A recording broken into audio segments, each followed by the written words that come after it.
প্রিয় দর্শক, আমন্ত্রণ এবং স্বাগত জানাচ্ছি মাই টিভির সাপ্তাহিক বিশেষ আয়োজন পাবলিক ভিউয়ে। আর বরাবর মতো আপনাদের সাথে আছে আমি আবু সৈয়দ অপু। আজকে যে বিষয়ে কথা বলবো তা হলো যানজটে পড়ে নগরবাসী কেমন আছেন, এ নিয়ে আমরা ছোট্ট একটি প্রতিবেদন দেখে আসি, তাহলে অনুধাবন করা সম্ভব কেমন আছে নগরবাসী। রাজধানী জুড়ে অসহনীয় যানজটে নাকাল নগরবাসী। সকাল কিংবা বিকেল অফিসগামী ও বাসায় ফেরা মানুষরা পোহাচ্ছেন ভোগান্তি। আর এতে করে অর্থ সময় দুটোই অপচয় হচ্ছে, জীবন থেকে হারিয়ে যাচ্ছে কর্মঘণ্টা। সাভার গাবতলী সকালবেলা যে জামে গেছি পুরা 3 ঘন্টা জাম লেগে গেছে, এখন আবার জাম।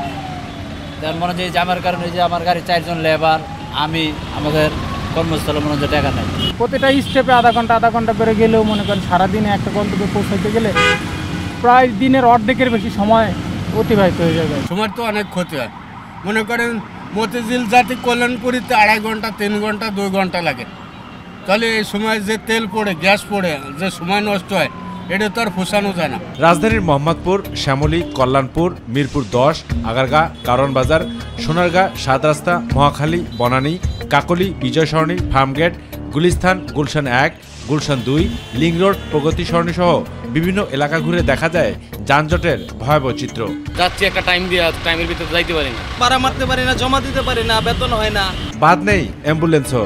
মরণাপন্ন রোগী নিয়ে অসহায় চালক ও স্বজনরা। রোডের যে পরিস্থিতি, এত তো রুগী টাইম মতো আসলে পৌঁছাইতে পারি না, অনেকে মারাও যায় গাড়িতে বসে। তবে সড়কে শৃঙ্খলা ফেরাতে সর্বোচ্চ প্রচেষ্টা করছে ট্রাফিক পুলিশ। প্রিয় দর্শক, এই ছিল আজকে আমাদের পাবলিক ভিউয়ের বিশেষ আয়োজন। দেখা হবে পরবর্তীতে নাগরিকদের কোনো প্রত্যাশা, প্রাপ্তি, সংগতি কিংবা অসঙ্গতির গল্প নিয়ে। সে অপেক্ষায় ভালো থাকুন, সুস্থ থাকুন আর সবসময় চোখ রাখুন মাই টিভিতে।